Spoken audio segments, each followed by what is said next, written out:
Let me see if I can open this in the. All right, 1 2 1 2 1 2. Hello, everyone. Hope you're doing great today. I know it's a nice day, and today we're gonna go over a few different phones. So we have the TTFone 280 in the house. I have customized it a little bit already, but I'll show you how it looks when it first comes into the package. Second, we're going to go over some news. But I wanted to start with my newsletter. I wrote a newsletter a few days ago. I thought that it was pretty good and timely, and I think it's important to check it out. So a lot of people have been, I think, concerned, or they have this idea that offline is only accessible to rich people or people who are kind of well adjusted in society, that it's not for the common person anymore, that you are beholden to these tools, the online tools. And I wrote a little article that can help you kind of like go over some ideas on to what to do about this new movement or new idea that offline is luxury all of a sudden, when in the past it wasn't. It was available to everybody and still is available to everybody. It's just that it takes that you make a very good choice every day to do that. So make sure to check it out. I will put this in the chat so that you can have it. And give me a second. Where is it? Oh, nope, that's not what I want. Give me a second. Okay, I don't want this. And I think I'm going to have to log in into the other thing to make sure that you have the links timely. And then, of course, the timestamps, I'll make sure that those are available too. So here's the link for that Substack that you're looking at on your screen. And I hope it's helpful to you. I hope it, sparks some ideas, and it allows you to get to know a little bit more of this concept and what's circulating around. So today we start with the TTFone 280, which is brand new at about 3 minutes. TTFone 280. Brand new phone, came out probably a week and a half ago, and I was lucky enough to get one of the first units. I'm really excited about that. It's a very nice device, and I'm excited to kind of continue testing it. So let's see. There you go. So the device comes with what I believe is Android 13 Go, if I recall correctly. Let me go to the settings real quick. It runs Android Go, so it's not running the full version of Android, which is fine. It's not the end of the world, of course. It would be nice if it was running something, more robust, but the version, here it is, version 13. This is the version that they loaded it with, and it's quite responsive and snappy. Although there are some drawbacks here and there, there's like a few things that I would prefer that they would have done differently. For the most part, the device performs very well. I have customized it with a different launcher, as you see right there. So this is the Niagara launcher, and it works pretty decently. The default launcher is not great. Let me show you. So let's go to default. Oh.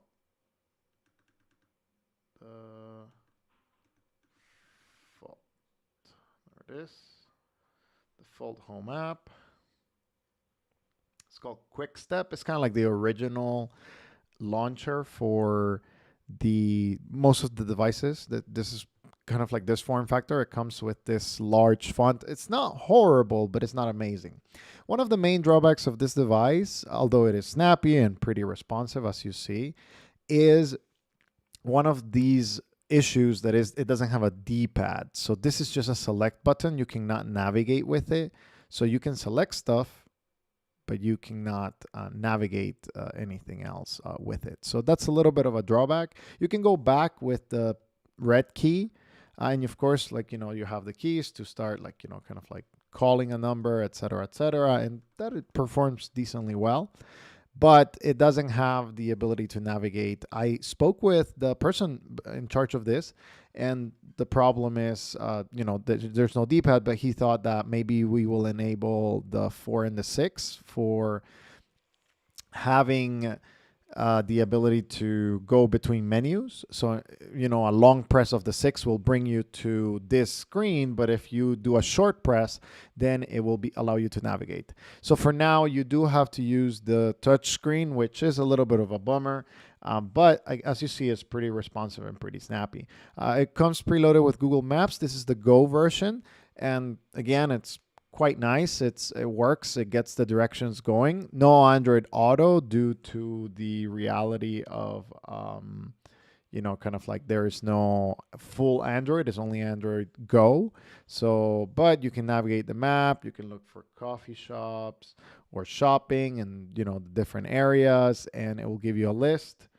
It will give you grocery stores. It will give you everything that you need right there. So it's very usable, but not perfect. So then it has this app manager, which you are able to essentially hide different applications. So if you don't want the browser, you can hide it, and it will hide it from the main view. And of course, if you want to clear space, let's say that the phone is getting a little bit slower, then you can go into the screen, clear the space, and again, you go back to your regular area. So this is a transition device. It's something that kind of goes in the middle, right? So if you really don't want a brand new smartphone, but you also don't want too much of a basic phone that doesn't have apps like WhatsApp or, things like that. As you see right here, I have installed WhatsApp, Niagara launcher, traditional T9.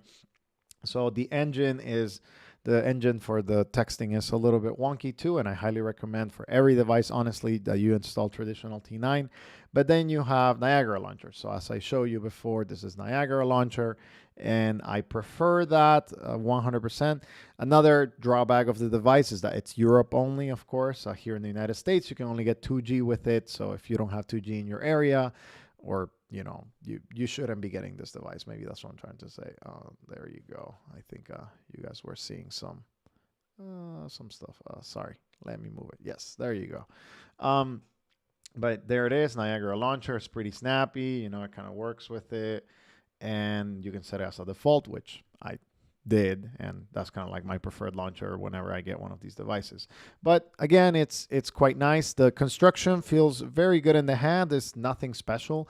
The device does not cost a lot of money. It's of course not the cheapest device either, but let me show you the pricing of this device. So let's go here. TTFone 280. It's about $81. And for that, you get again, in Europe, you get a good device. It has 4G, 2.8-inch screen, 2-megapixel camera, takes a micro SIM card. Actually, I think they're wrong with that. Maybe it's a nano SIM card. Here, let me check. Because if it's micro, that doesn't make sense. I think let's see. Yes, it is micro. So it's not a nano SIM, it's a micro SIM. So you may need an adapter for that.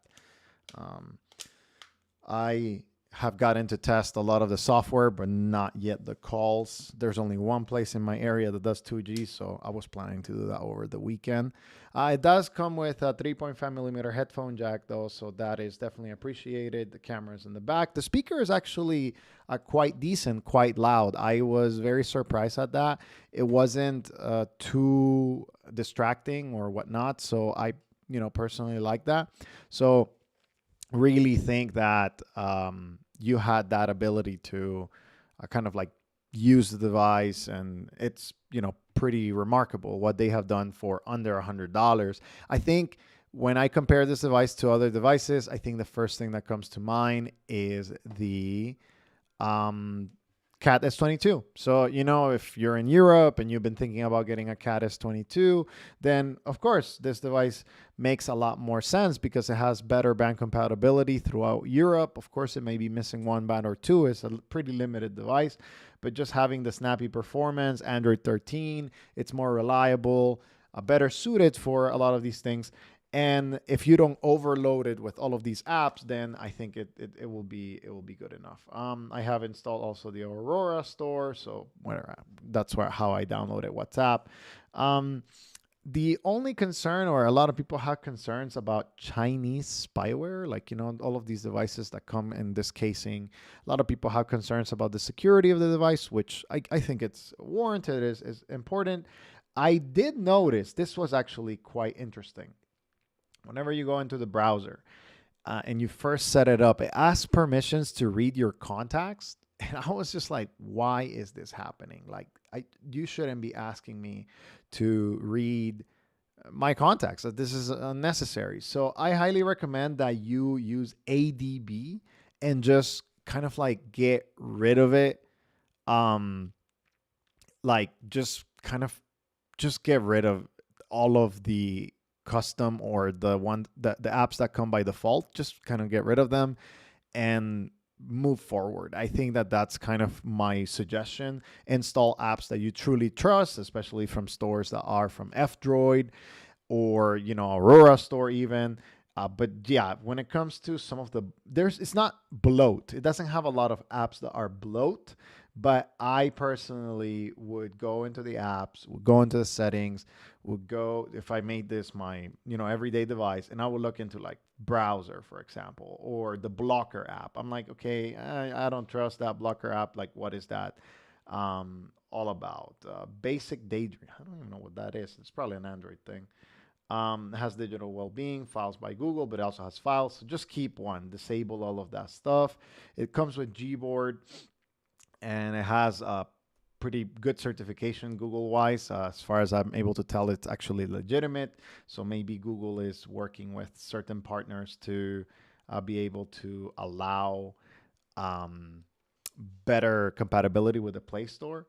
So I will look for all the apps that kind of come preloaded, and I will say like, no, I'm not using those. I'm going to essentially delete them and use only apps that I trust. So highly recommend that you do that. But again, the device does work. It's pretty nice. Let me play a podcast so you can see how it kind of works. So let's see. That's a one-on-one call with an expert from ExtraCycle who will listen to what you want, ask questions about how you might use a bike, and help you find the perfect extra. So there it is. Of course, you miss a little bit of the quality here when you are listening through the microphone here, but I think it's pretty adequate. You probably can walk around the same room and still hear it. And if you put it on its back, like, it's kind of just going to amplify that. But whenever you're playing something, let me lower the volume here. Whenever you're playing something, the widget works on the home screen of Niagara Launcher. And as you can just pause it from there. If you lock it, let's lock the device. No. Or just wait till it locks. This is interesting. Maybe it only locks with the default launcher. But when you lock it, it will still continue playing like just with any other Android device. But the idea is that it will be a little bit larger on the home screen. So those are little optimizations that I'm actually sending it to them, and they're pretty responsive. Actually, the founder was pretty responsive with me, and he's saying like, yeah, we have noticed a few of these things, but they're getting good reviews or good feedback from their kind of customer base, and I will continue to help improve it because I really think that an $80 device, less than $100 that you can get in Europe for Europeans, this is definitely a win. Now, compared to a Xiaomi F21, for example, Xiaomi F21 is better. So yeah, just kind of like, that's just going to be a better phone than this because it has more RAM. It has kind of like full Android, and that kind of stuff, right? So it's going to be faster. Maybe not better for whatever purposes you're using it, but definitely faster. Okay. Around 14 minutes, we move to a very, very, very massive update for the team at Sunbeam. So let me, give me a second. Let me go and update the timestamp for this real quick. So around 14 minutes. So that gives you an overview, pretty much of the device. Then you have 14 minutes, the Sunbeam Updates. So Sunbeam made this massive update. Honestly, I think this is one of the largest updates that they have done in a long time. This one is, let me show you the changelog first. So this one is based on syncing. So a lot of people are always asking from their dumb phones, can I sync it with my contacts, or can I sync it with my calendar? And a lot of dumb phones, for multiple reasons, don't have it. Sometimes it's the team doesn't really prioritize those functions, or maybe it is like, oh well, it's not that important all of the time. You can just use kind of like the default. But the team at Sunbeam, they have listened, and the F1 Pro series, and I think the Horizon series. Let's see, Horizon series. Yes, so both the Horizon and the Pro have gotten added contacts for calendar and sync for Google, Yahoo, AOL on select models. Of course, this is with only certain models, because some of their models don't have connectivity to the internet, essentially that kind of stuff.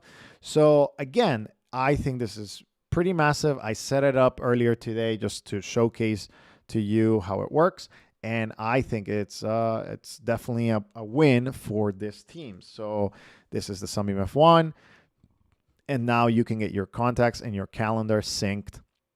So here it is. It will show a little dot right there. I'll probably do a full video on this later on, just because I think it's quite important to showcase, like, hey, this company is still at the forefront, is still helping people out there, and it's becoming better. It's becoming better and better. So you are not stuck with, oh, hey, they released a nice phone, it was helpful, and that was it. But now it's like, okay, we have sync. We are listening to the feedback of the customers and making it better and better. So this is how it would look. So here is the 23rd. I was on a radio program. If you want to listen to it, I think it was on July 23rd, 23 in LA, NPR. So there's a program called Air Talk, and there it is. So as you see right there, they invited me to that. Here is another. This is just a trial and error right there. As you see, it synced pretty fast on the 4th, Independence Day, public holiday. All right, so it tells you, okay, what to expect, and you are able to, navigate and kind of get the information that you need to see, okay, what's coming on in my schedule. Oh, here it is. This is it. This is that. You have a lot of different options. So now your contacts and your email and your calendar now can all be synced for this account. As we have noted before, we have now, for the very, very advanced Pro versions, you also have email, you have weather, you have navigation, you have Waze. So again, the team has listened to the feedback. They created this phone. If I recall correctly, they also added hotspot. Back in the day, we didn't have access to hotspot in some of the models. And I think that this is just showcasing, when you support a company that makes things better over time, then you get to trust the market, and you also get to have a good experience. And yes, there are issues with some devices. Some of them have difficulties, or the hinge used to fail a lot. Now they fixed a lot of those things, but they are continuing to listen, to provide good customer care. If you treat the phone well, it will treat you back well. And if you have software issues, you can talk to them, and they will get used to the diagnostics, updated software, etc., etc. So yeah, there it is. It works pretty amazingly and pretty fast. Of course, there is still some areas of kind of like navigation that would be appreciated if they fixed. But you have voice to text on this device. You have USB-C. You have a 3.5 millimeter headphone jack. No, wait. I think you do. You do, right? Yes, also on this side. You have a 3.5 millimeter headphone jack on this device. There it is. And yeah, again, it's just like the company continues to listen to the customers, and they continue to make it better and better. So highly recommend, if you haven't checked out Sunbeam, that you check them out. They're one of my favorite companies, because they're saying like, okay, how many features can we actually add to this device? There are some things that you probably will, they don't have a browser. They don't have, some of these other things, but they're saying like, okay, we want to make it able to work with the most amount of people that want to go with a simple lifestyle. So highly recommend you take a look into them. And this latest update is a massive, massive win. Happy to know that they are making it better and better each and every month. If you have any questions, make sure to put them here as we'll go through them. Another company that also listens to their customers and has just recently updated their device is Mudita. So yes, we have the Mudita Compact. Let me see. Let me put it on the notes at around 20 minutes. So 20 minutes. Mudita Updates. So the Mudita Compact is one of the most beloved devices, and a lot of people have been getting theirs, and they're happy. Some people are not. It kind of depends on what you're really into with all of these devices. But it kind of depends on it depends on your usage, right? So the phone has gotten better, more stable, has access to essentially all the basics. But one thing that I do recommend is, sometimes they have pitfalls in the SMS app. So the SMS app works pretty fine for the most part. And, you can just type and whatever is pretty responsive and pretty snappy. But one of the main drawbacks has been that if you have a very, very long conversation, it kind of crashes out. They are aware of this. And as you can go into their forum. So whenever you have an issue, I highly recommend you go into their forum, because they have, a very responsive team that is saying like, hey, this is what's happening. This is how it's going to work. Some people report issues and, they kind of get the help that they need. And you may also get extra kind of like, hey, I need to know how to sideload apps, or maybe you have an issue, and maybe here in the forum somebody made sure to say, hey, this is how you use it, or maybe a different launcher, or whatever it is. Like, you have the ability to search the forum and see what they're saying about it. And of course, there's always going to be pros and cons, like in any forum. I mean, there's people going to say like, oh, it works great. And there's going to be people that say like, oh, well, it's not that great, or it sucks. You should never get it.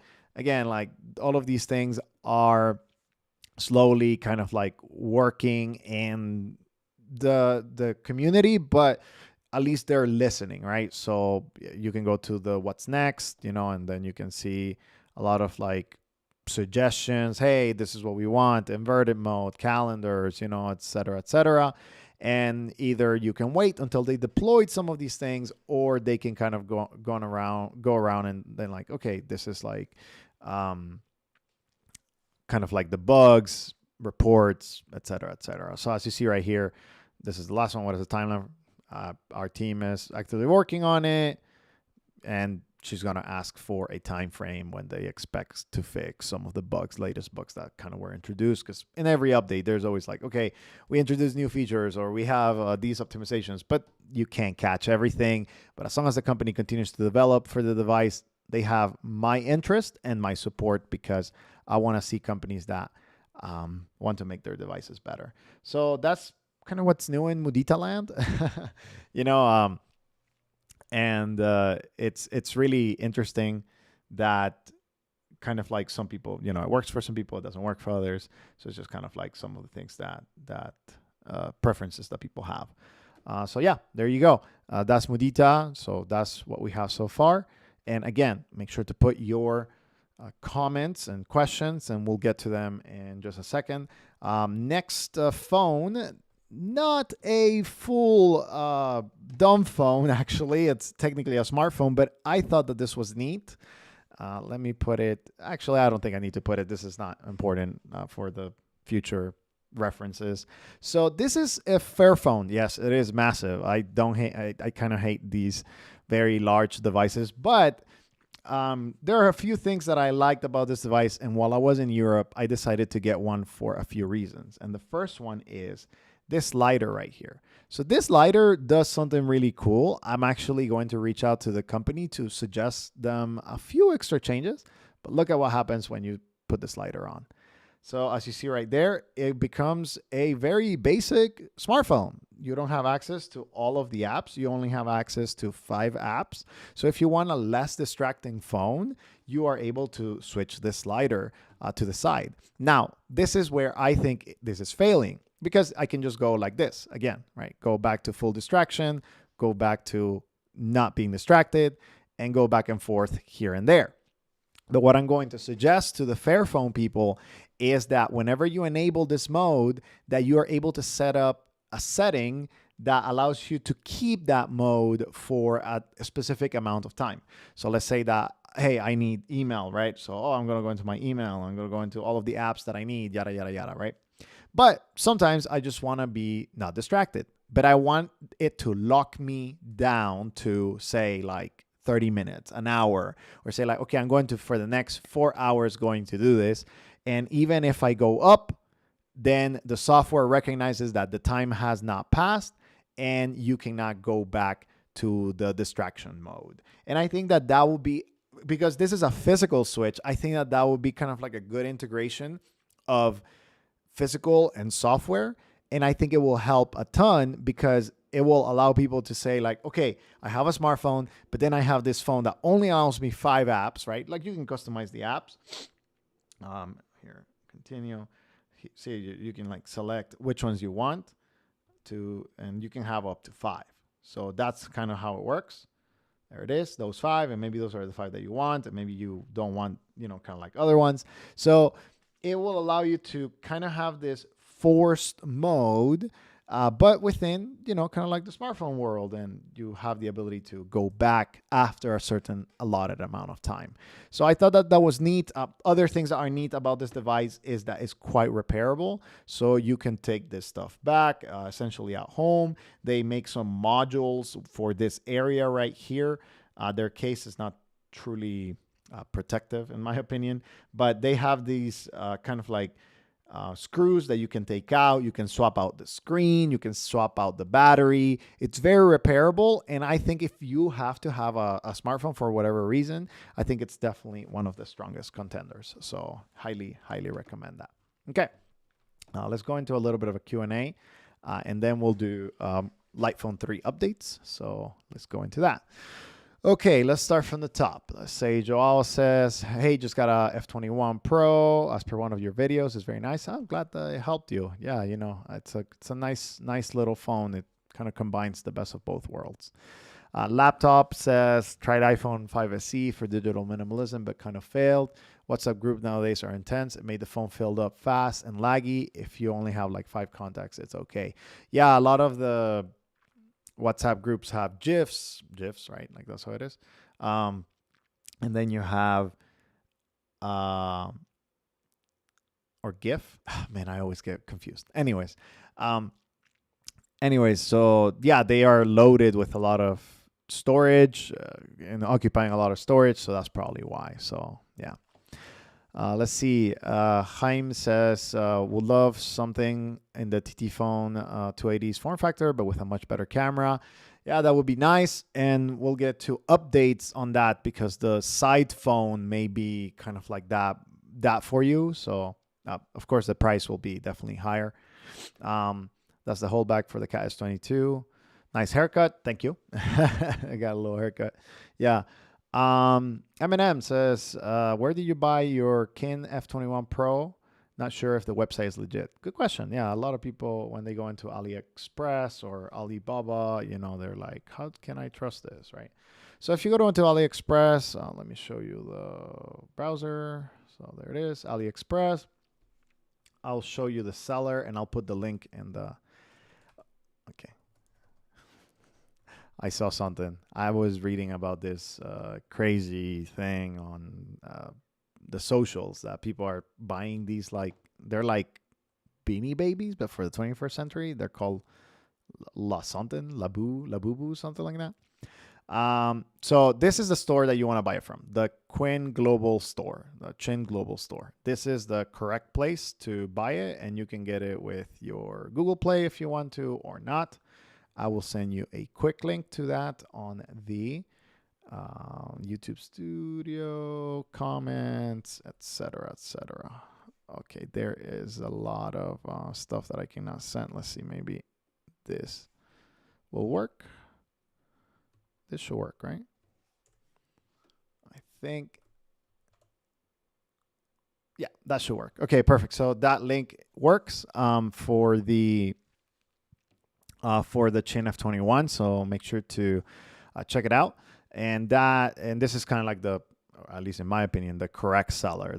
They will send it to you. It will take a little while, and like you can get it no Google with Russian keys or Hebrew keys or like whatever it is that you want. Right there, you have the kind of like the different availabilities, for everything that you need. So yeah, the Chin F21 Pro, still one of the solid devices that I highly recommend. I don't necessarily recommend a lot of older devices, but this is one of them that definitely has withstood the test of time, and it continues to just get better. This is what we are hoping that will be the replacement for the Chin F21.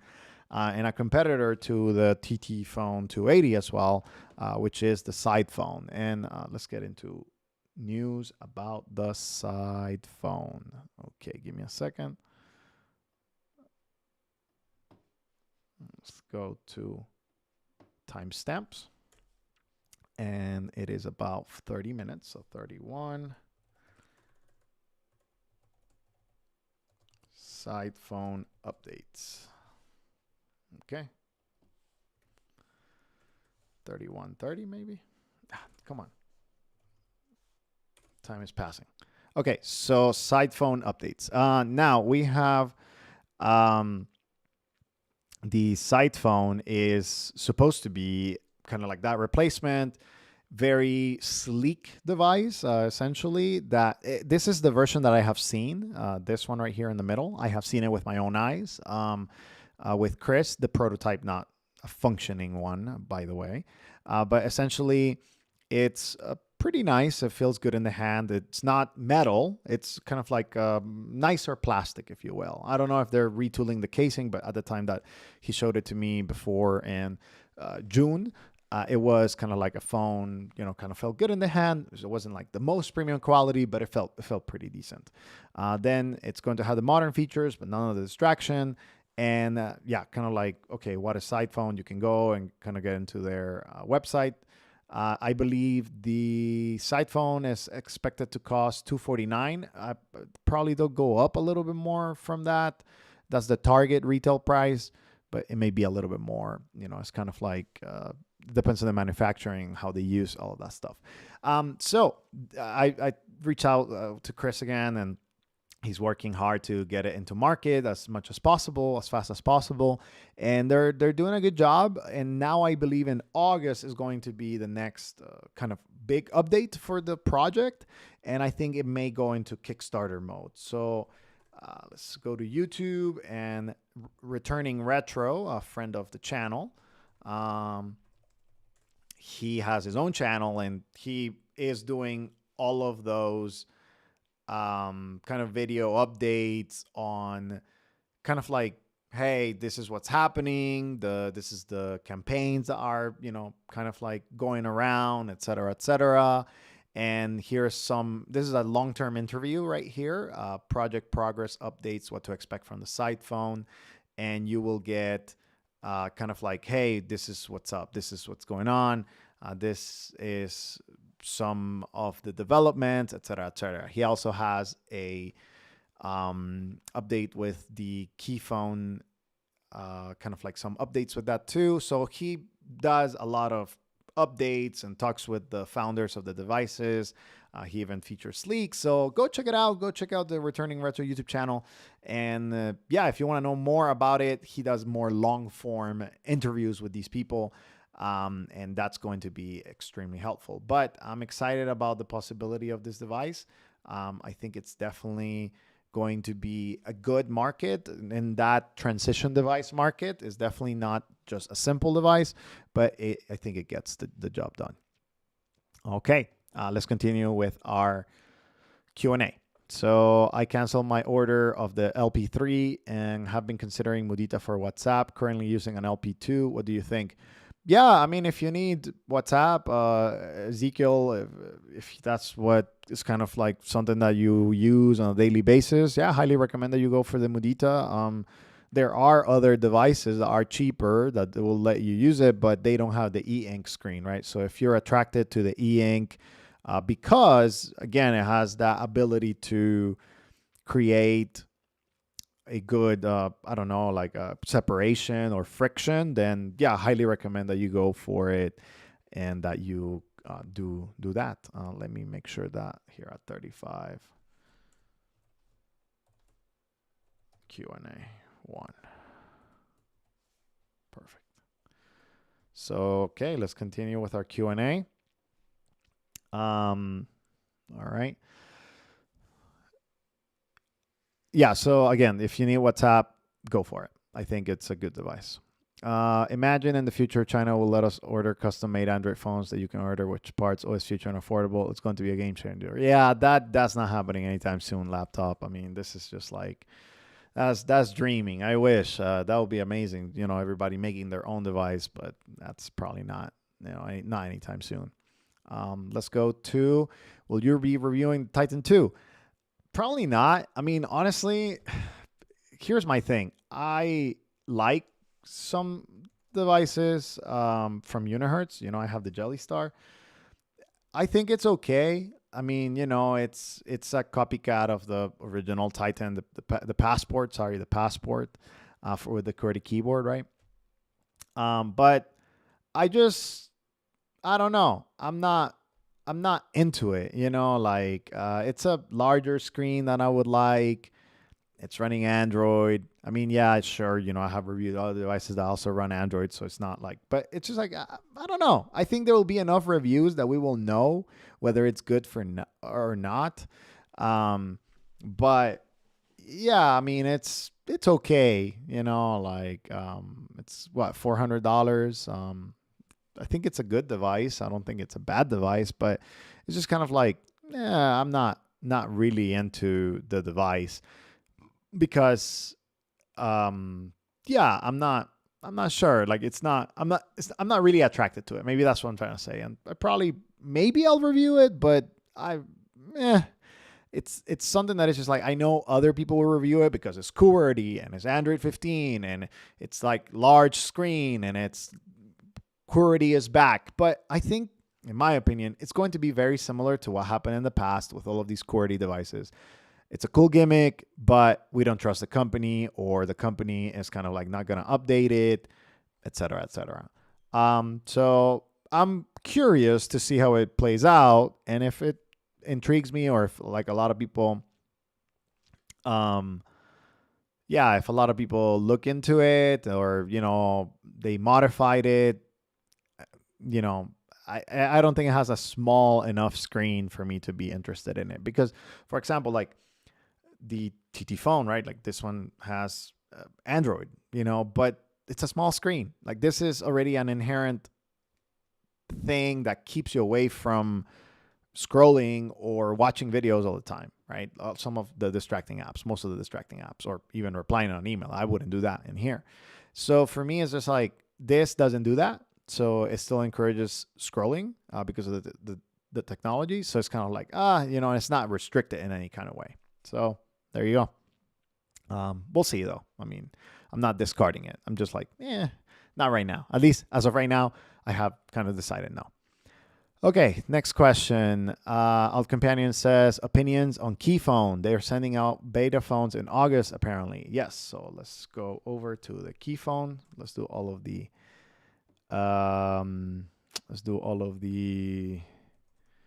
QWERTY phones in one. Well, I can tell you I will be reviewing this one. And the reason why is because it's a restricted phone, right? So it's restricted. It does have the QWERTY keyboard. And I did order the beta for August. So I'll let you know if it comes in August. Like you will be seeing it next time. So I think what I'm finding interesting about this device is how optimized it's going to be, right? So when it comes to the optimization of the operating system, it's not the most amazing device. Definitely, if you want to get a more amazing device, the Titan 2 is better. But this is basic: calling, contacts, messaging, calendar, file explorer. Now, here's the thing.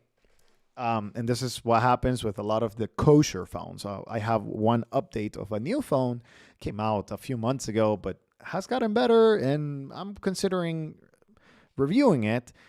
It's the problem is that all of these, they always lack some minor conveniences that I think are not against the ethos of the platforms, but they're just kind of like hard, right? So, and I'm referring to calendar integrations, email for some people, syncing the contacts, right? So if you have to create all of your contacts again, if you have to create all of your calendar appointments again, it's kind of a bummer. So I am intrigued to see what kind of kosher company this is going to be. Is it going to be like the Sunbeam Wireless company that, hey, allows you to sync things and create, all of these different integrations, but still keep it very restricted?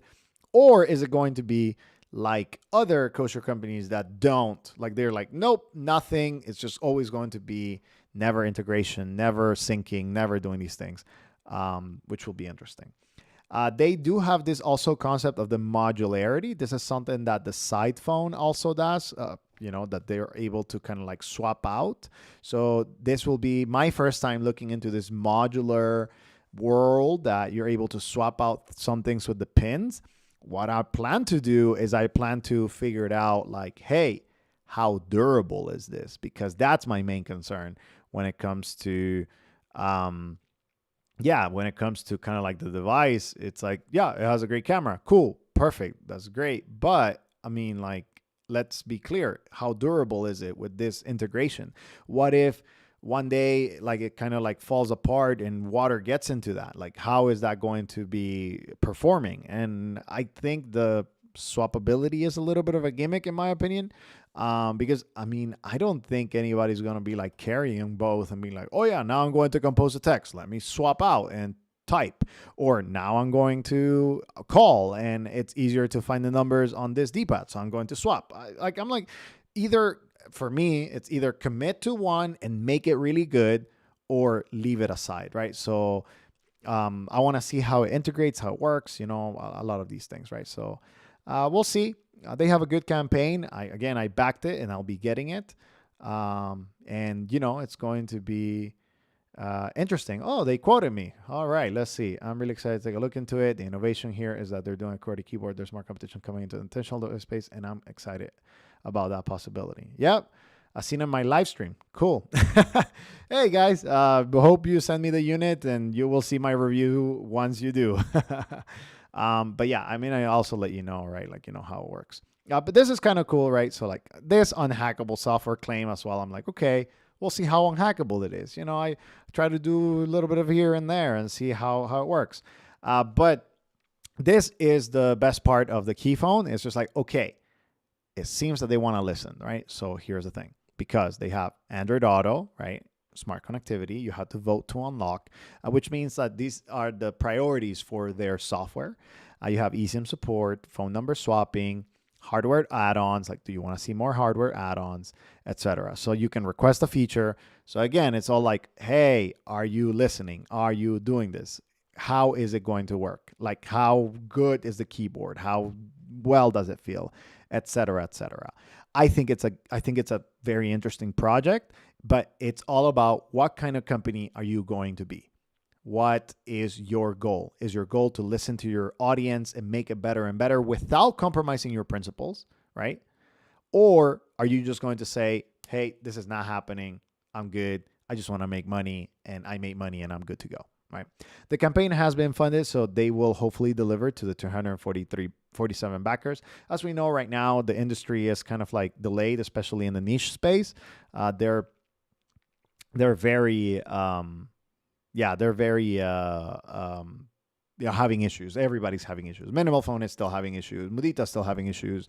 Light Phone 3 is still having issues when it comes to deliveries and getting everybody their phones. It's the supply chain realities have been very, very terrible in the past few months for all of these niche companies. But people are still getting their phones, and it's just, hey, practice a little bit of patience, right? Like, it's a little bit of just be patient with the system. It's getting better and better, and hopefully the market or the different things happening in the world between global powers doesn't go crazy, and we can have a more like, oh yes, I promise you this device in October, and you have it in October, right? So hopefully that happens. Okay. Those are my thoughts on the key phone. Next question. Let's see. Thoughts on the Vortex V3 back in stock? Well, you know, V3 Amazon. It's probably back in stock on Amazon, right? Oh, it's not even sure. I think this is it. Yes. Cool. Let's see. Vortex V3. Add to cart. Yes. So a few things on this. I think this is a quirky device. And you know, it's kind of like a good thing that it's back in stock, but do I think that they're going to make updates to the device? They're going to make the software better. They're going to, you know, improve it. I don't know. I don't think so. So that's just my thoughts. Also, I'm seeing that this is coming from Universal Mobile Goods. Okay, let's see. Universal Mobile Goods. What do they sell? No results. Huh. Okay, detail seller information, Westbridge Holding Corporation. Sounds like a random place to have a lot of Vortex. Vortex Group. Let's see. Is it the same? Vortex Holdings Group. No. Vortex Global. The only reason why I'm searching a little bit further is because I'm like, this doesn't sound this sounds interesting, you know? Let's see their website. Okay, sure. 73 billions company. See all of our companies. There you go.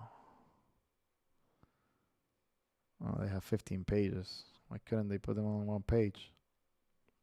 Okay, I don't see the Vortex company here yet. Bunch of AI and banks. Okay, I don't see the Vortex group, so maybe they are not affiliated. But that's interesting. You know, it's just kind of like, hey, I noticed it wasn't necessarily coming from the Vortex store, right? Because if you go to the Vortex store and you choose one of their like cheapo phones, let's see one that is in stock. Nope. Okay, maybe this is in stock. This is in stock. And it's shipping from Vortex Cellular. See right there, Vortex Cellular. So I am a little confused right now. Maybe this company bought their stock. And they're kind of like, oh, hey, we'll sell you the phone. But this is one of the things I'm like, who is actually selling it? Who got the stock? Where they're getting it from? Did they get a bunch of returns? You know, like, because that used to happen. I mean, that happens all the time, right? So it ships from Amazon. So it's being kind of like drop shipped by this company. But it's just something to be aware of, maybe. You know, just something to keep in mind. About the Vortex V3 being back in stock. I don't think you'll see a lot of updates from it, so I just don't think that's going to happen.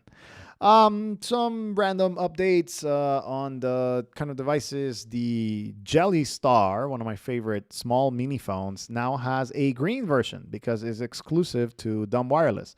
So some of you know Will from the community. He's usually on Reddit and answering questions to a lot of people with his business. But now you can get a Jelly Star on green. And if you haven't checked it out, highly recommend you do. I'm actually getting one because I love the color. So I'm going to be switching from my red Jelly Star to the green Jelly Star. And it's a good device, but it's just a different color. There's nothing, you know, super improved. Although he's kind of working with Unahertz, trying to get them to update the phone, and hopefully they do. I would be very, very happy if they get to update the device, you know, even if it's just a little bit, to security updates and that kind of stuff. All right, that was a random update. Let's see, what else do I have? Let's see. Oh yes, I wanted to highlight this. Let's say Sleek Phone, still kind of like in development, with all the apps that you want So go check them out. Still kind of like it's a customized Android smartphone newsletter. Yes, Wonderphone. This is a update slash kind of like go check it out. So I haven't gotten mine. Haven't gotten one myself, but it's a phone that is restricted. It's kosher. They don't have a lot of apps, but they do have Waze and Android Auto. So this is one of the first Android Auto devices. There was a latest release of the Fig phones. There is the Fig phones also are getting with Android Auto. So somehow all of these devices are starting to kind of catch up to the reality that, hey, if we can get Android Auto, a lot more people will buy our phone. So the device has a nice camera, but has a removable battery, etc., etc. And you can see home, call. This is a Jewish app, music, as you see right there, album, songs, files, calendar, clock, feedback, system updater, voice, calculator, photos, notes, camera, and messages. And of course, you have Waze for navigation with Android Auto. The calendar, as far as I know, it's only in the app, so it's not synced to anything, which, again, it's a little bit of a bummer. Hopefully, they get some sync.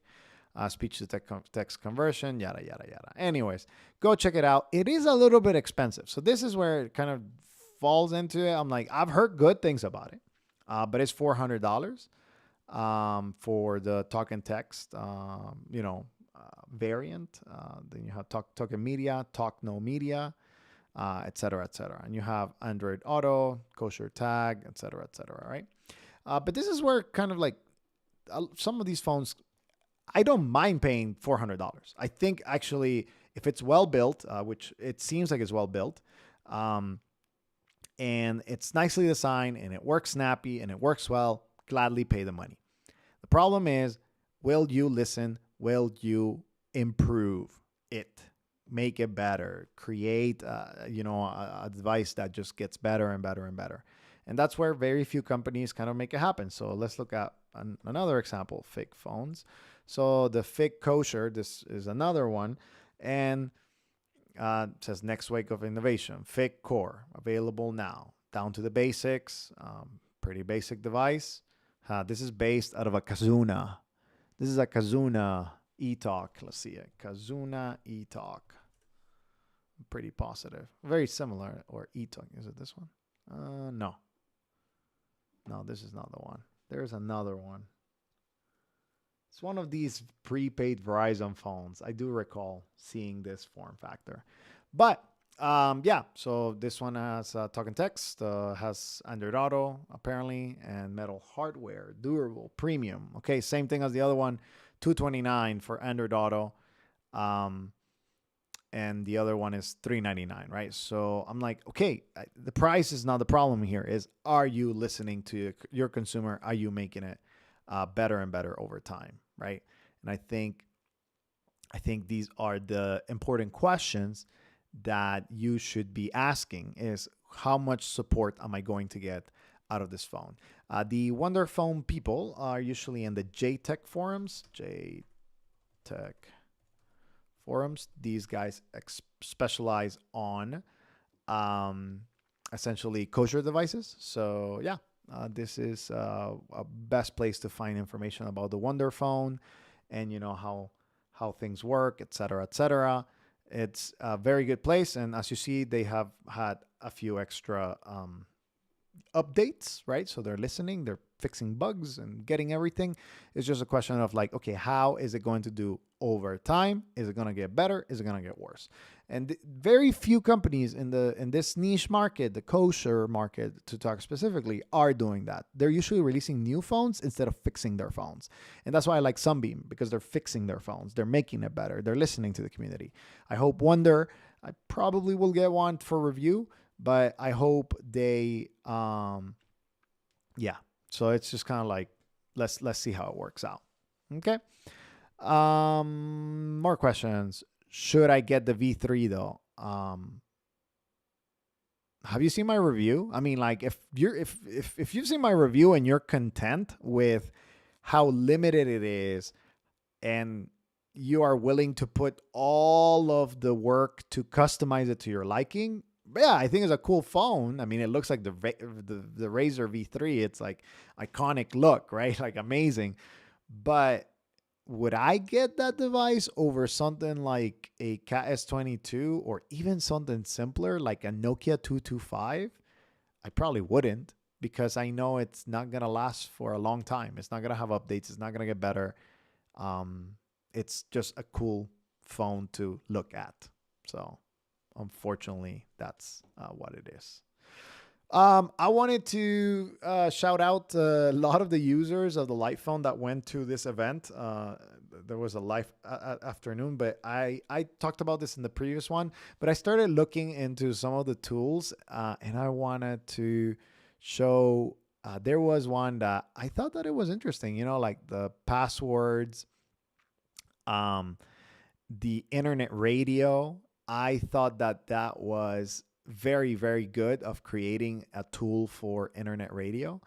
And you have like, essentially features that how it will work, et cetera, et cetera. And some of these were kind of clever. I really think that they allowed for people to kind of give them ideas. And I'm excited that, in the last few weeks, they added a few extra features. Let's see here. They added the amber color. So now you can switch between the amber color. Let's see, go to preferences, display. Let's see, always off. So as you see right there is in white. And if you go to always on, it's a little bit more toned down with this amber color. You can also get it to kind of like go auto sunset and sunrise. So I will do this at sunset and sunrise. And then I prefer to keep it always on because it's like a little bit more muted, a little bit more nicer on the eyes. So I personally like that. Let's do this 56 minutes. Livephone 3 updates. So I know a lot of people are still waiting for their phones. And to them, I say, hey, keep reaching out, keep waiting. It's tough, and if you don't feel like waiting, then you can cancel and just get it until it's actually in stock and delivering to people more frequently. But the other thing that they added that I was a fan of was just a small optimization for the Bluetooth controls, and I thought that that was excellent, having the ability to, whenever you play a podcast, you are able to pause and play easily and skip and have a lot of those little things. I was really happy to see that on the device. I was like, oh yeah, this is great. This is making like little quality improvements. Let me find the change log because I think I missed something on that little review that I did. Let's see, updates. Change log, yeah. Okay, so here it is. Let me go back here. And so yes, this one right here. So they re-enable Wi-Fi after disabling airplane mode. So there was an issue, and I can show you a little bit here. So before, what used to happen is, So before, what used to happen is when you did the airplane mode, the Wi-Fi wouldn't come back. It will stay off. And then whenever you come back from airplane mode, now it automatically re-enables the Wi-Fi and it connects to your network. So that's a very nice, small little improvement. This kind of happens usually when it comes to, if you're on a plane and, you're connecting, et cetera, and you have that ability there. So I appreciated that. And there was another thing. As you see, there were a lot of fixes this month, 2 updates. Bluetooth commands, podcast status indicator, podcast will not play. I think it's... yes, light rail. So light rail for public transit. This happens on both the Light Phone and the Light Phone 2. Let me see if I can show you that. Give me a second. Let's see. Let's just put a address. Denver, Colorado. Public transit. Yes, there it is. So, okay, yes. So, right here, I put the address going back to Denver. And as you will see, there is the light rail available now. So I could either take the 0 bus D light rail or 0 bus D light rail and the 16 bus, or I could take the 66 and the D light rail. So now they have that support, which hopefully in the future that will translate to also bicycle directions. That's kind of like the next frontier, in my opinion, that they need to get to. Which is the next frontier is for not just like light rail, seeing it there, but biking and getting extra. You're just getting extra features out there for the directions tool. So Lightphone still releasing a lot of their stuff, and they have updates. I believe next week or this week, sometime in the near future, they will have their monthly update for their schedule. And yeah, the device continues to, again, get better and better, which is one of my kind of criteria for devices that I keep. All right, let's see. Then we have another question. We're kind of close to where we get, if we don't have any more questions. So I'll close the live stream for now. I did not want to miss what is it that I wanted? Oh, yes. Before we go to that question, the Eco card size phone. Yes. So this was interesting. See, this is the kind of stuff that I'm like, oh, this is interesting, right? So there is a phone that has a different form factor. It looks like a square, like a little bit of a kind of like a credit card, like, but maybe larger, like just like a square. So card size phone, EcoMine 1. As you see right there, you have, it's still a smartphone. Don't get me wrong. Like, I don't like that about it, but it's different. Like, it's just like, oh, look, this is like a 4-inch screen. And they're looking into kind of like using, this time, I don't get it. Mine 1. I don't know which one I backed. I think, what's the difference? Sapphire glass, free, built-in internet for AI tools. Okay, that's interesting. Anyways, so you have the Eco card size phone. Apparently, some people already have gotten it. They're testing it. They're looking into it.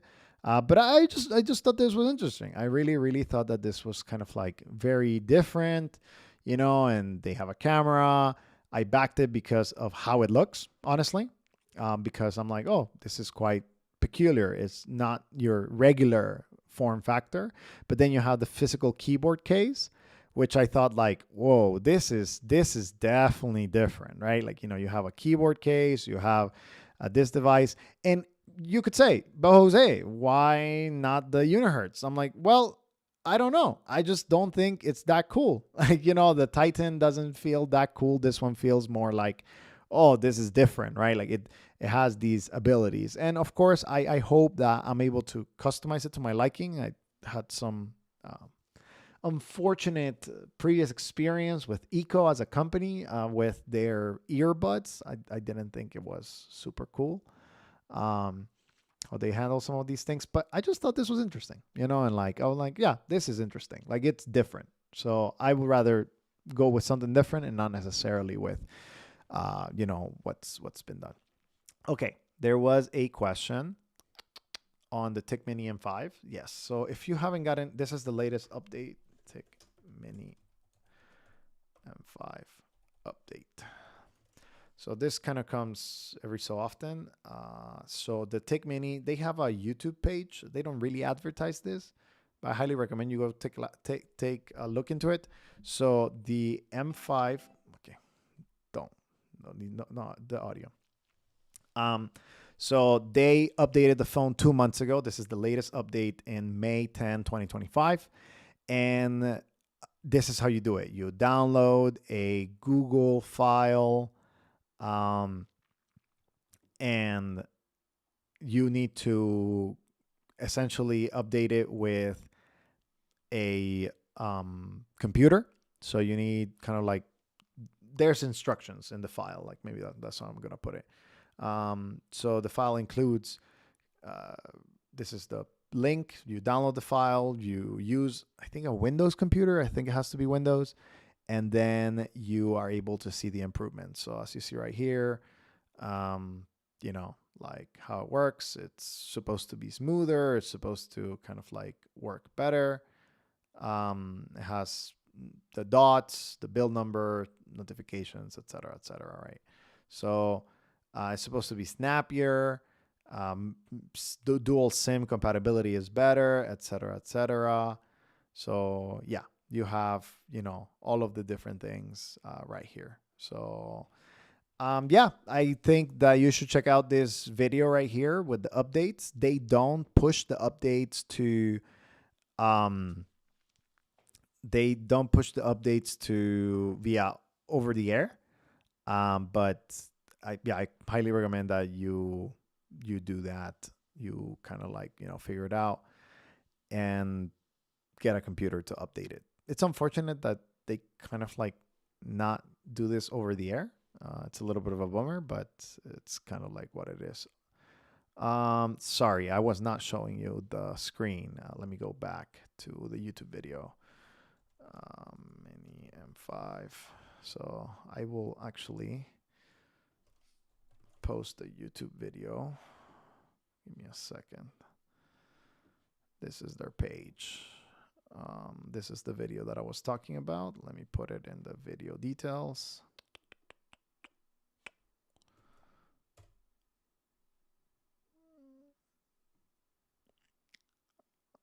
Oh, okay. Sorry, guys. I wasn't even sharing with the Eco. Okay, let me go for the Eco again, just so you can see it. I'll put the link as well. My bad. I was under the assumption. Eco phone. This is the one. Pre-order now. Learn more on Kickstarter. Sorry. So here's the Eco. It's a cart-sized phone. Looks different. And yeah, I definitely like it. And here's the case, QWERTY case. So as you see right there, different colors. You can snap it into it. It has a hi-fi DAC, and it's quite interesting. I mean, I think it's just an interesting phone more than the Titan. So just let me put the link as well, so you guys have that. Sorry about that, guys. We have another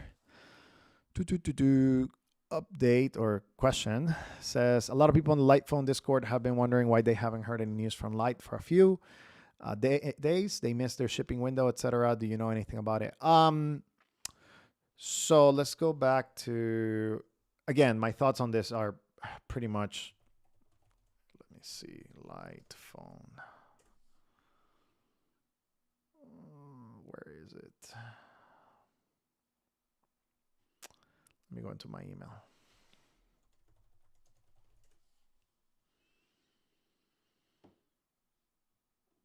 Okay, here it is. Let me go into the...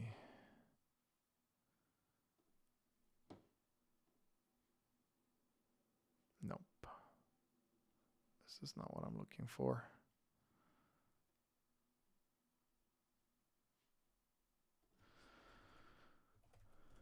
The Light Phone newsletter, MailChimp.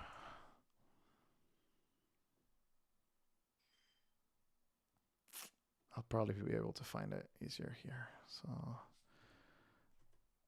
schedule. Okay, production timeline. That's not the one. I'm trying to find the, let's see, production timeline. Let me see if I can find that link so I can go into...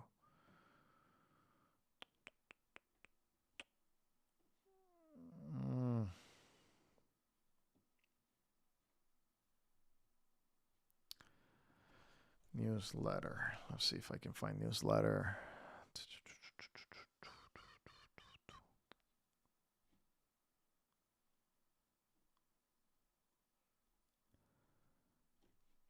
Okay, man, this is hard. This is very hard to find. I need to pin this. Next time I need to have it. Light update. June update. The most recent update I've seen. Okay. Sorry. I'm trying to find this email so that you can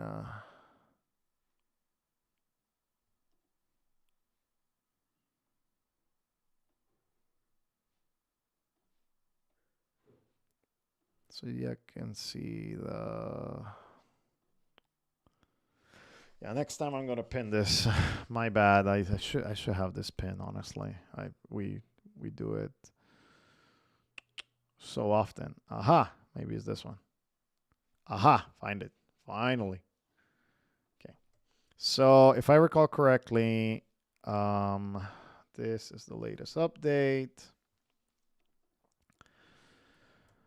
All right, so let's see past issues here. So let's see US campaign. So they had July production update. This is the latest one, right? So as of July, they were thinking they were going to do up to order 40,000, so about 75%.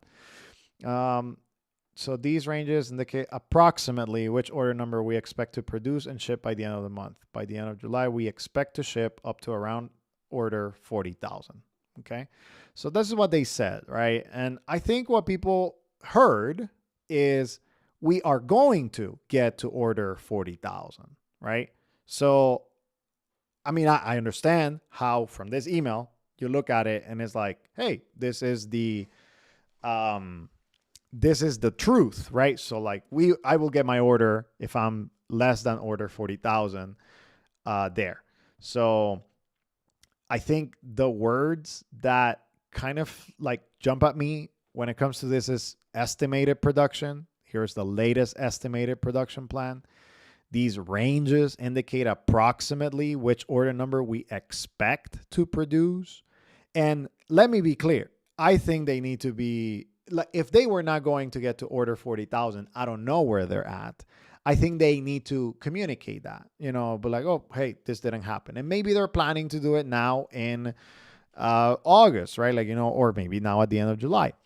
But this is how I look at it, right? As a customer, I look at it, I paid money a year ago to get this phone. In the beginning, it was supposed to be here January, February. It's not here yet. I have options. I can wait if I really believe that, hey, this is the device that I paid for and this is what I'm looking into. And some people have said that, hey, there's some problems. And some people have said that, hey, it works well. Mine has worked well. Other people's, it doesn't, so you kind of take it into account. And then you kind of need to figure it out. Well, what's most important to me? Can I wait? Like, do I interpret this email charitably or do I interpret this email as like, hey, this is what needed to happen, right? Or this is the truth. If you don't get to order 40,000, then what do? You cancel, you get a refund. I mean, that's kind of, this is kind of like where I'm sympathetic to a lot of people who are not getting their phone, but I'm also trying to read it from the company's perspective. I'm like, okay, we told you that these ranges indicate approximately what we expect to produce. If we didn't get to that, we will communicate, at some point in time, what's going on. In the meantime, you have a decision to make. Do I get my device? Do I wait? Or do I, cancel it? Now let's do some digging into the Reddit and let's see where is the latest update or like the latest order number. I guess we can sort by order number. All right, so let's go by new. So this week, maybe past week. Yeah. So order number, items merged. This one, I don't know if it's recent delivery. So somebody got address confirmation 4 days ago on their order 33,000. 34,000 address is confirmed. 34,000 address confirmed. 29. Okay, this guy is behind. 29, no shipping confirmation. 3,800 Okay, that's high. Address confirmation email received, but no shipping confirmation. Again, 4 days ago. Um, and they said that what up to order for 40,000, expecting, right? Like they were going to ship. Okay, well, then this is my.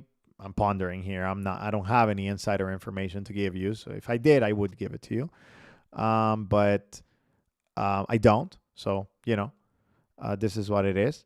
So my guess is this: they have a big shipment coming, ranging right sometime now, and they're going to ship it out. Right? That's kind of like how it works. So they have the order confirmation because the manufacturer said, "Hey, we're shipping you, I don't know, 10,000 phones." Right? So we're shipping you 10,000 phones. Here is the amount of phones that we're gonna get to you, but then they ship it from their manufacturing plant, gets to California. Admittedly, I mean, I would think. So from there, takes some time in customs. They're trying to get it from customs. They ship it all over across the shipping facility for the light phone. Whatever this time around. So yes, again, there are issues in communication here. There are issues in, okay, what's actually happening, right? We don't know. But I think people need to start reading these emails, and the way that you interpret it really makes a difference, right? Because this is the email from June, right? As our production has stabilized, we wanted to share our estimated timeline for our remaining pre-orders. The ranges indicate approximately which order number we expect to by the end of June. We expect to. So the word is expect. I mean, they kind of like laid it out for you, and clearly they're getting some of the items merged, order numbers. And then there's this other thing. You really need to check your email, because if you have not, maybe it's in spam. This has happened to a few people that I have helped personally. You need to do this. So there's this important. So address verification is required. We will also need confirmation of your shipping address before we release your order to ship. Please click below to confirm or update your shipping address. You can check your shipping address in your original confirmation email. So again, and here's a note: we will not ship your order until you confirm your address using the form above. Again, go check your email, look for this headline. It was sent or either the 1st of July and the 11th of July. If you have not clicked this link right here, right, you will not get your phone. So if you haven't verified your address, they will not merge the orders. They will not confirm the stuff. They will not be able to get you your phone. So make sure that you have done everything that is in your power. And then from there, either wait until you get the device, ask support, send them an email, which you're not the only one sending them an email, so you're kind of like slowing down the process. And if you're frustrated and you feel like, hey, this company is not worth my money, a refund. I mean, I don't know if I'm being too, simplistic about this, but this is kind of my thought. Like, you paid some money for this.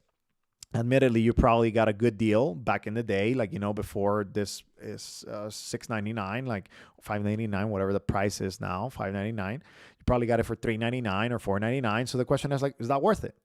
But this is how I read it. I mean, they said it. Another note for July batches. These orders will be weighted heavily towards the end of July. We do still expect to produce all remaining orders by the end of August at our current rate. What does this mean to me? What this means to me is their manufacturer told them, hey, we're going to be sending you a massive shipment towards the end of July. They expected the shipment sometime probably between the 20th and the 30th of July. But because of the current world of tariffs and macroeconomics and microeconomics and all of the economics, this shipment is probably delayed, and that's why they haven't shipped it. So my expectation is they started to confirm all of these updates. Like, okay, you got me the address confirmation. I'll get you a merging confirmation. Perfect. It's going smooth. It's going great. Happening. Bam, bam, bam, etc., etc., etc. But they still expect to produce the phone by the end of August, and I honestly expect them to. I mean, honestly, you have seen. I mean, here it's not a large sample of people, but orders 37, like orders whatever, like, et cetera, et cetera. So order 26 delivered on time.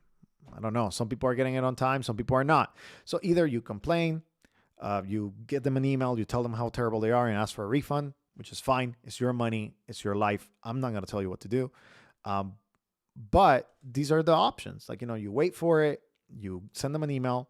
You ask them what's going on. You wait until their communication happens, or you wait until you get your phone, and then you enjoy it. I mean, this is what it is. Now, does this excuse that, the way that they have communicated about it, the way they have? No, absolutely not. I mean, like we should expect better from companies, right? Like, companies have a responsibility to the consumer.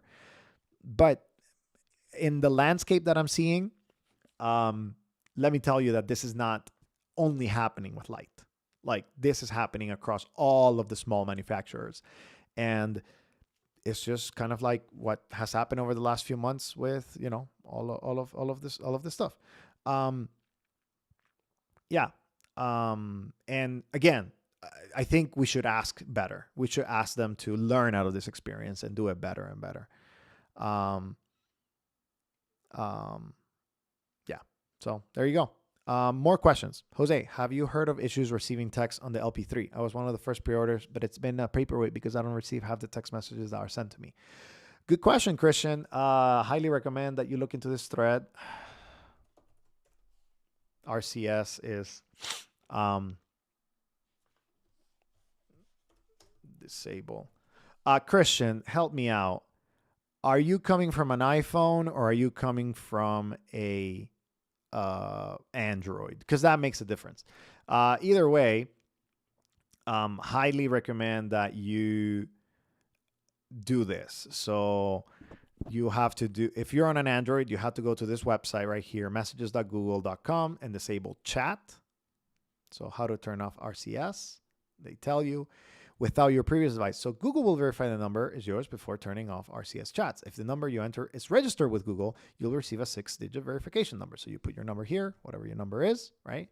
You send the code, you verify it, and then you can turn it off. Because this is what's been happening. Let me tell you a little tale of like all the messages that I've been getting. A lot of people are like, hey, I don't get my messages. Okay, well, let's start troubleshooting because it's real. Like, you don't want to miss your messages, and I get that. But first thing is, deregister from iMessage as well. So I'm going to put both. iMessage. How to register from iMessage. There it is. Here it is. This is the thing.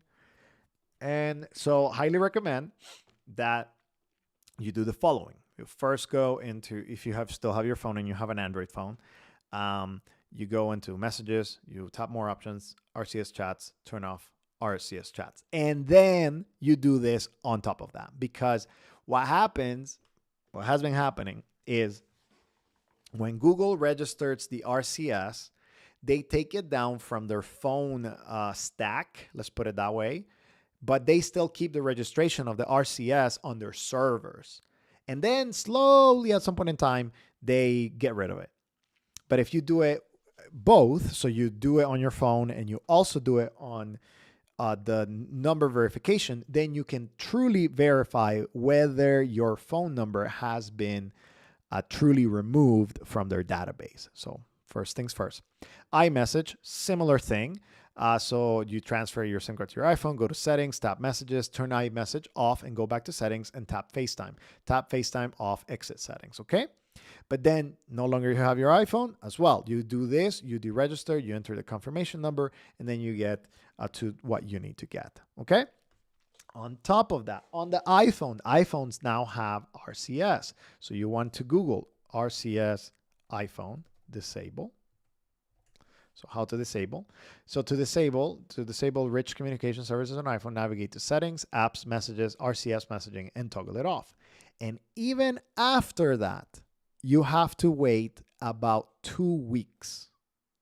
You know, yeah, you have to wait about 2 weeks until it becomes more stable. So I highly recommend you follow these things. The difference is that, okay, let me, and you say, for reference, I used the LP2 for 2 years with no issues. I would switch to the Google Pixel for traveling, but it wasn't until the LP3 that it became an issue. Yes, and I'll tell you why. Because when you were switching from, here, let me see. So when you were switching from a Google Pixel to, when you had a Google Pixel, right? Let's just assume that you had the latest Google Pixel. Images. Let's say you had this phone, right? And you were switching to the Lightphone 2. Phone 2. You were switching from a phone processor, so a phone microprocessor, to a smartwatch microprocessor, because the microprocessor, the processor inside of the Lightphone 2 is a smartwatch one. So essentially, this sends a signal.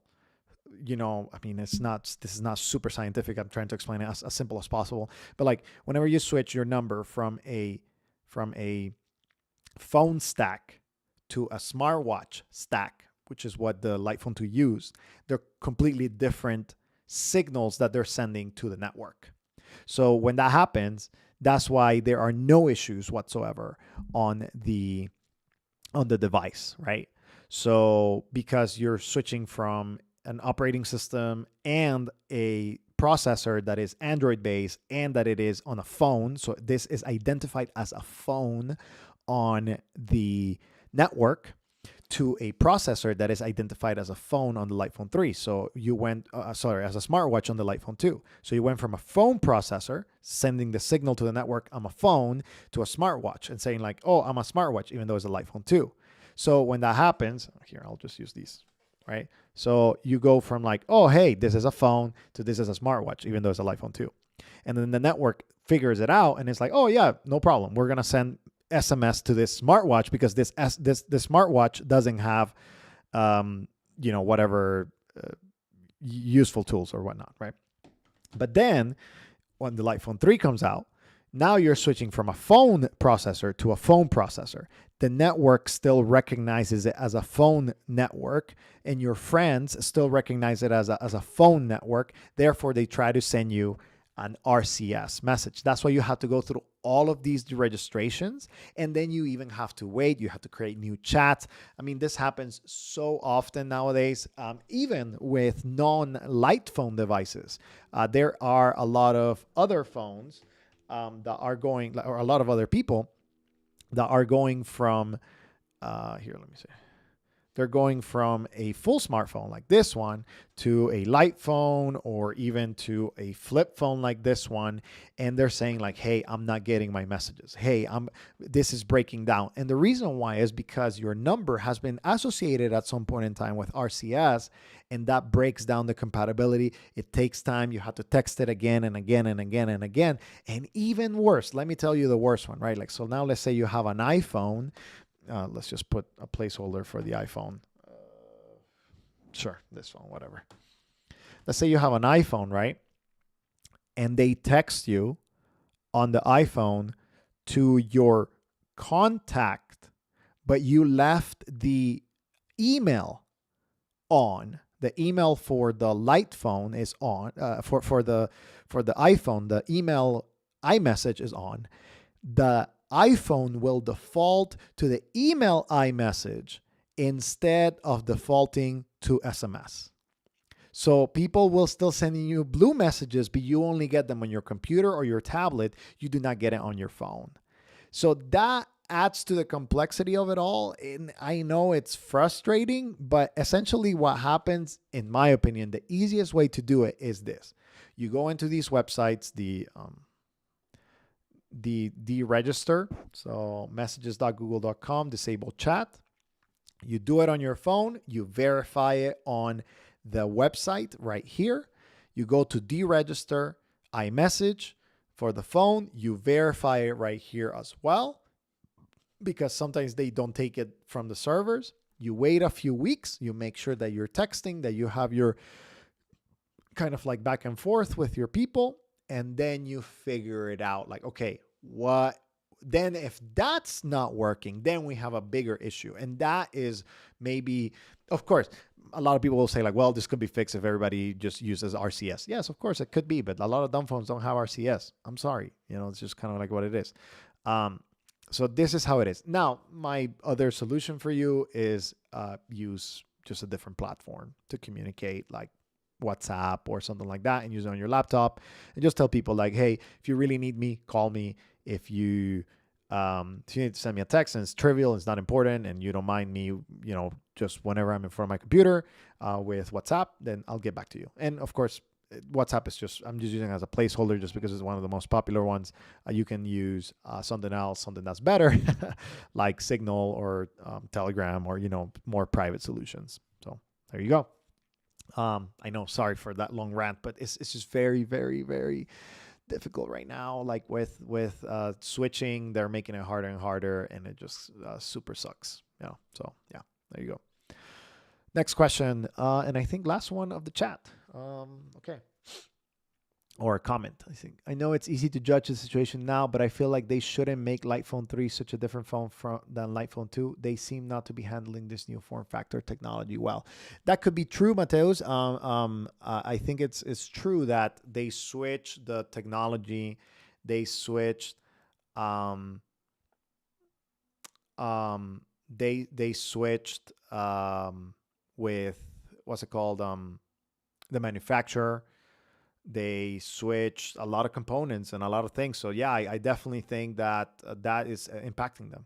Okay, Dan, again, thank you for giving us this context. I haven't received a email because again, I don't have these things. I haven't ordered a Lightphone 3 recently, or I'm not later on in the orders. But yeah, this is bad.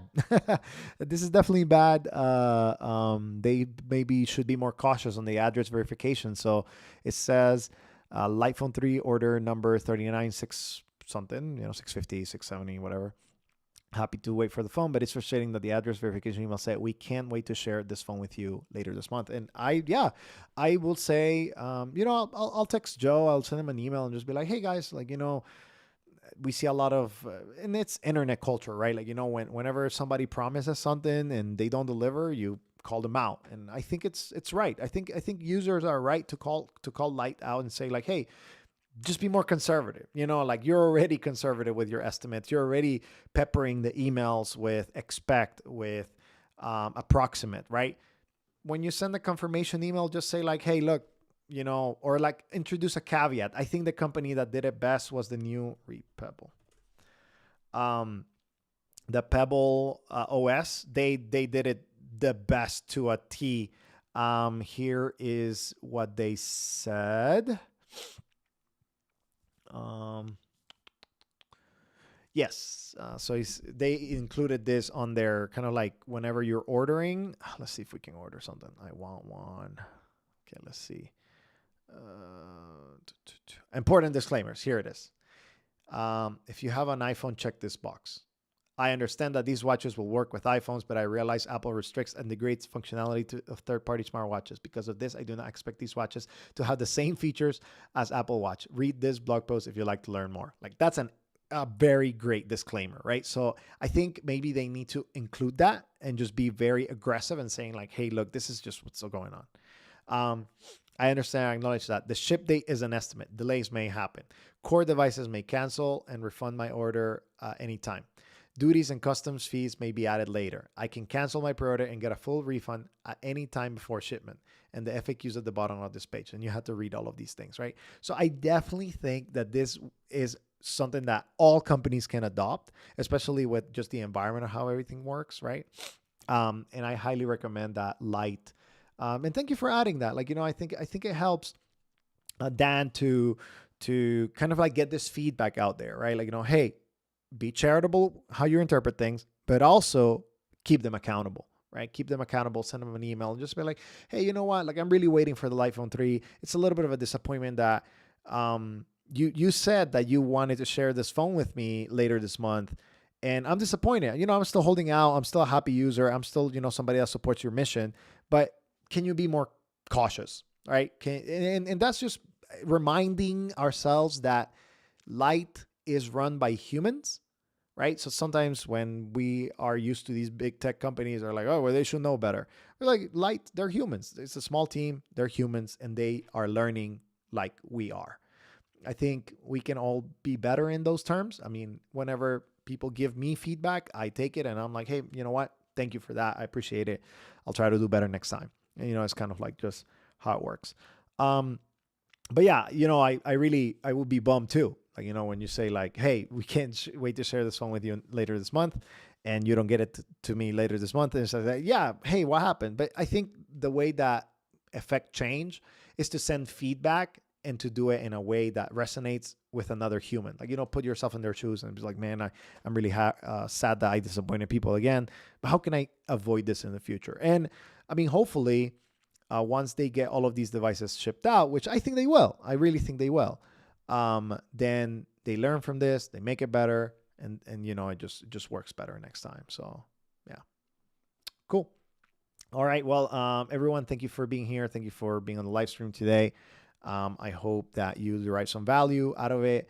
If you have any questions about this device or the Mudita Compact or the TTFone review next week, just send me a message. I'll be interacting with you guys in there in the comments.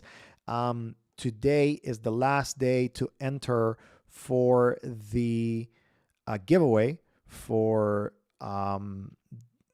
the kid phone. So there's a kid's phone. You can use it for personal as well. And I'll put you in contact if you win this device. It is on the channel, the giveaway on the last video that I posted before this one. So not on the live stream, but like just regular video reviews. So I did an overview of this Moto G Play that is highly customized and only has certain apps. And if you want to win it for a friend, for a family member, for a kid that you have, or for yourself, go and enter there. I hope the live stream was helpful. And again, if you have any comments, feedback, and anything, just leave it in the comments and I'll be interacting with you guys. Thank you for watching. See you next time.